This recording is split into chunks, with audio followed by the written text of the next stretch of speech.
ఉద్యోగులకు బకాయి పడిన 4 డిఏలు 2023 జూన్ నుండి అమలు చేయాల్సిన పీఆర్సీలు ఇవ్వరేమని ముఖ్యమంత్రి అనడం సరికాదని టీఎస్ యూటీఎఫ్ జిల్లా అధ్యక్షురాలు వైద్య శాంతి కుమారి అన్నారండి. అలాగే జిల్లా కేంద్రంలో ఏర్పాటు చేసిన సమావేశంలో మాట్లాడుతూ డిఏ, పీఆర్సీ అడిగితే నెల నెల వేతనాలు ఇవ్వలేమని అనడం సమంజసం కాదన్నారు. ఉద్యోగులు గొంతెమ్మ కోరికలు కోరడం లేదని, వారు దాచుకున్న సొమ్ము తిరిగి చెల్లించాలని కోరుతున్నారని స్పష్టం చేశారు. అలాగే కావున రెగ్యులేషన్ ఆఫ్ ఎక్స్పెండిచర్ అన్ని ఎర్రర్తో ఏదైనా బిల్స్ కు సిఎఫ్ఎంఎస్ సైట్ లో డిడిఓ బయోమెట్రిక్ సబ్మిట్ కాకుంటే అలాంటి బిల్స్ ను క్యాన్సిల్ చేసి నెక్స్ట్ మంత్ ఎర్ఎస్ బిల్స్ పెట్టుకోవాలండి.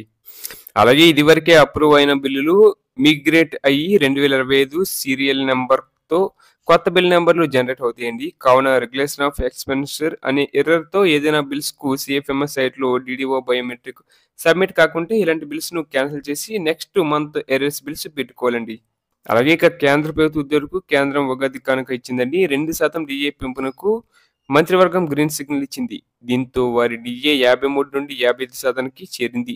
7వ వేతన సవరణ సంఘం సూచనతో ఈ పెంపు లభించనుంది.